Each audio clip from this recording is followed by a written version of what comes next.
Alors juste, une fois n'est pas coutume, donc juste parce que pour des engagements personnels, le professeur Aouiche doit partir. S'il y a des questions par rapport à sa communication, avant d'entamer celle de Dr Nasri. Alors, le rejoindre juste pour répondre aux questions.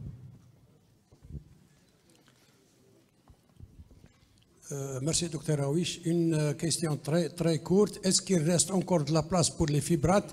Deuxième question, qu'en est-il de la prescription par un généraliste de l'association Statine et Ezetimibe? Merci. Bon, je commencerai par la deuxième. Oui, c'est possible, bien sûr. Donc, pour les étimés, pour un généraliste, bon, normalement, il n'y a pas de souci si on fait dans l'association. Maintenant, si je parle de l'hyper-TG, je pense qu'on l'a bien dit. Si vous avez donc un objectif de LDL qui est déjà atteint par rapport à votre cible, alors que votre taux de TG qui reste élevé, là, oui, effectivement, on pourrait faire donc une association avec, mais à condition de garder la statine. Donc, les recommandations parlent de ça maintenant. Pour la statine, vous avez parlé, on a à 65 ans. Vous avez prolongé à 75 ans et à partir de 75 ans, 80 ans. Alors oui, c'est une question qui est intéressante parce qu'en fait, on vous dit, si le patient il a déjà été mis sous statine, et là, bien sûr, il dépasse maintenant 75 ans, faut-il arrêter? La réponse est non, on continue. Maintenant, si jamais donc il dépasse 75 ans, là, il faut évaluer bien sûr le risque. Bien sûr, c'est la balance qui rentre en jeu ici. Merci. Effectivement. Merci, professeur Aouiche, Merci beaucoup, professeur Rahou, pour cette très brillante... pouvez nous rejoindre juste parce qu'on est à la fin et on va juste ouvrir une petite séance de questions. Voilà, les bras se lèvent. C'est intéressant.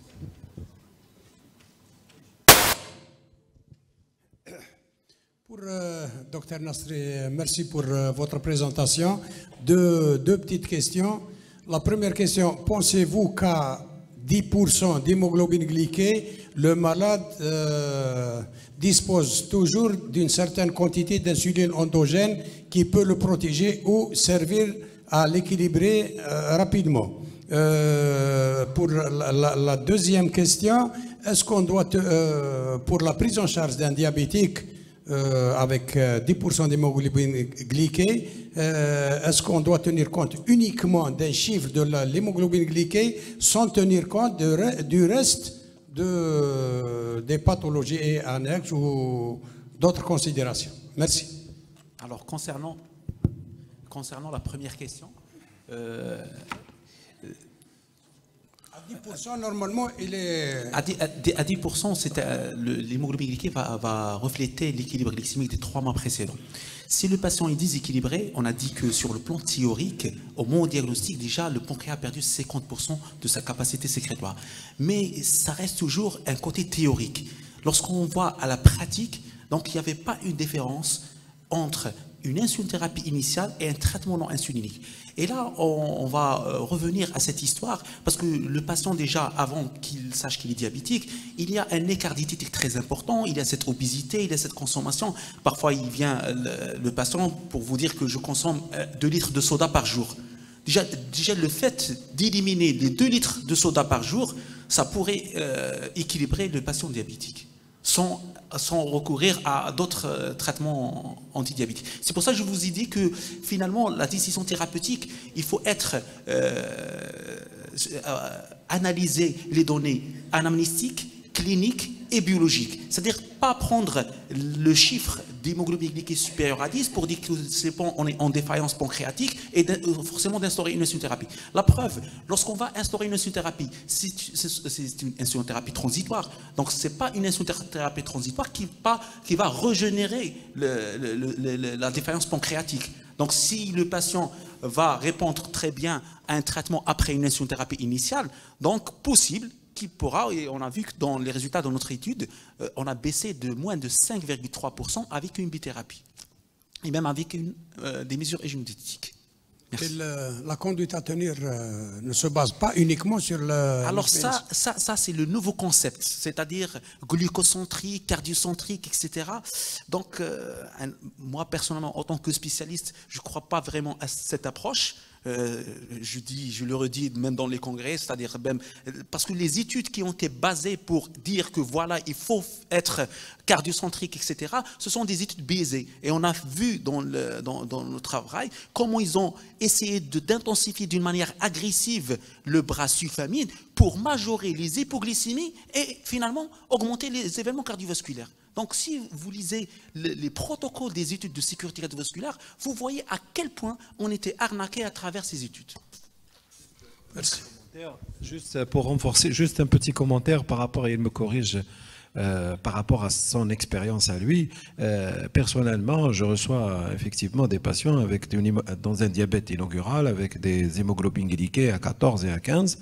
Et comme par curiosité, je ne trouve pas une explication du moins claire, c'est que ce sont les patients qui s'améliorent en généralement très vite et beaucoup plus rapide que celles quand on découvre un diabète inaugural à 8% ou à 7%.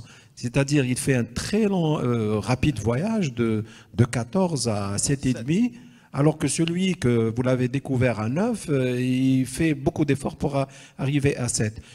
Je ne sais pas, parce qu'il y a plusieurs facteurs là, par rapport aussi, quand on annonce la maladie, les patients vont bouquiner, vont chercher, ils savent que l'hémoglobine glyquée à 14 ou à 15, elle est dans une zone rouge, les risques cardiovasculaires, ils les connaissent, donc ils vont être beaucoup plus sévères avec eux-mêmes, et là le facteur hygiéno-diététique, il est pesant, et il va complètement changer complètement la donne. Reste juste le commentaire par rapport à la méthode Nasri, que j'appelle comme ça, moi.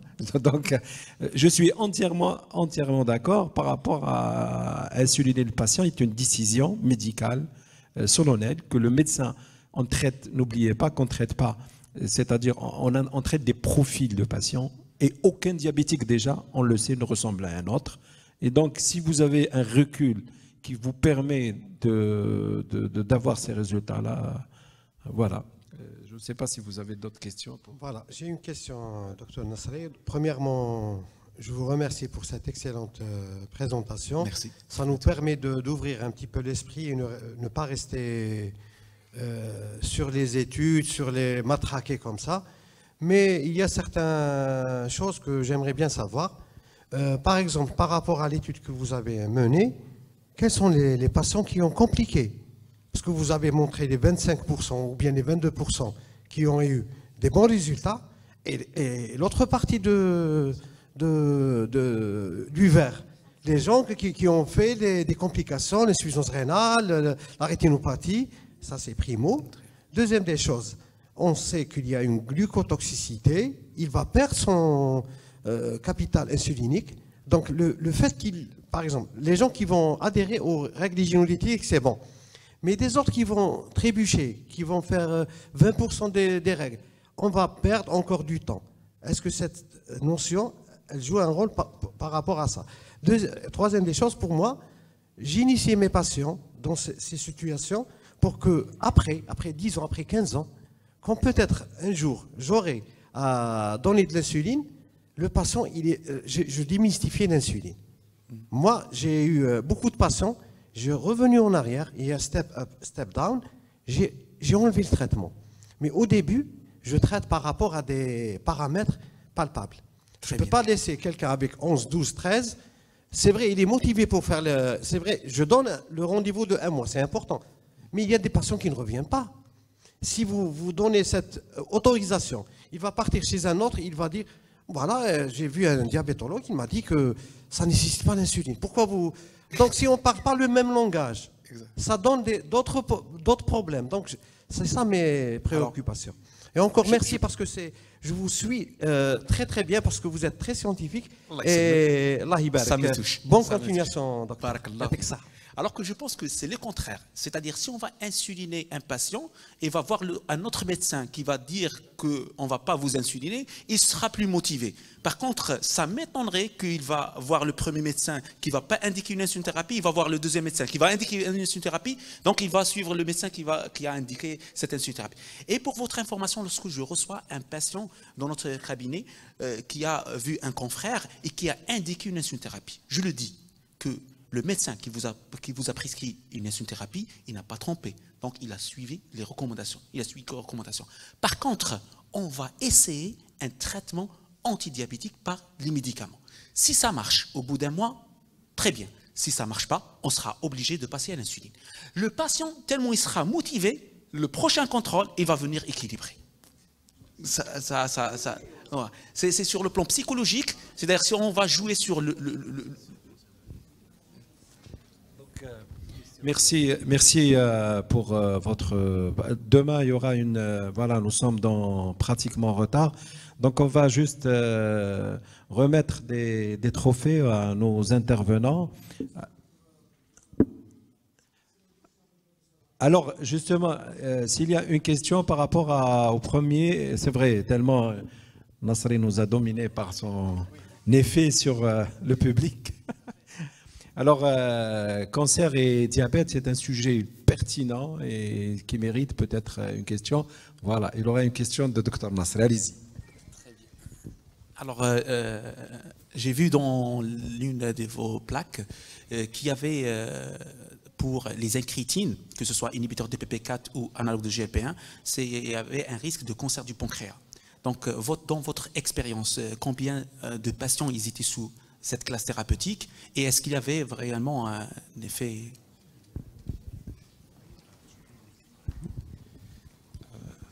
Merci beaucoup. Alors, comme vous savez très bien que ces deux classes thérapeutiques ne sont pas utilisées chez nous en pratique courante, la seule raison, c'est que le coût, il est important. Par contre, on avait deux patients qui étaient sous analogue de GLP-1 et le deuxième qui était sous inhibiteur de la DPP4.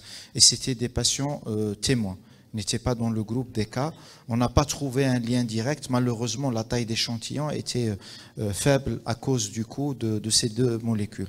Par contre, les autres classes thérapeutiques, on a trouvé bien sûr les sulfamides, les insulines, les inhibiteurs de l'alpha-glucosidase et les autres médicaments. Et ce qu'on a trouvé dans l'analyse, c'est que le risque, il est élevé lorsqu'on utilise chez les patients qui sont déjà insulinés et que tout type confondu. On n'a pas voulu entrer dans la polémique quel type d'insuline, humaine, analogue, basale, rapide, intermédiaire.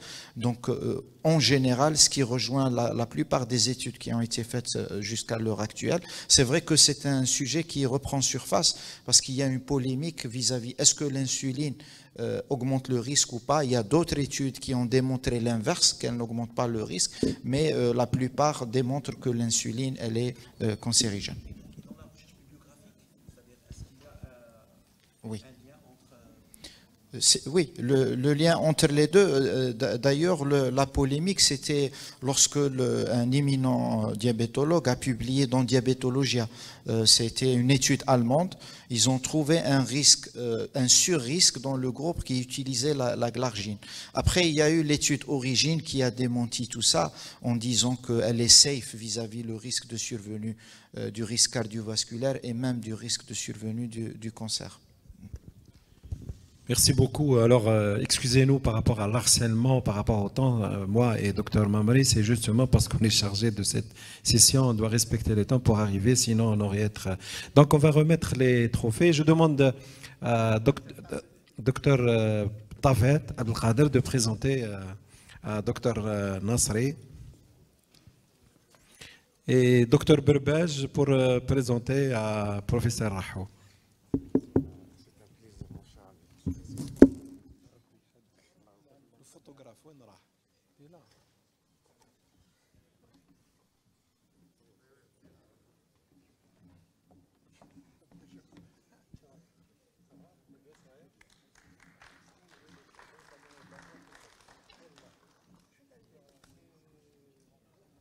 صبتهاش؟ راح وين راح؟ وين راح؟ راح فوالا هايليك هايليك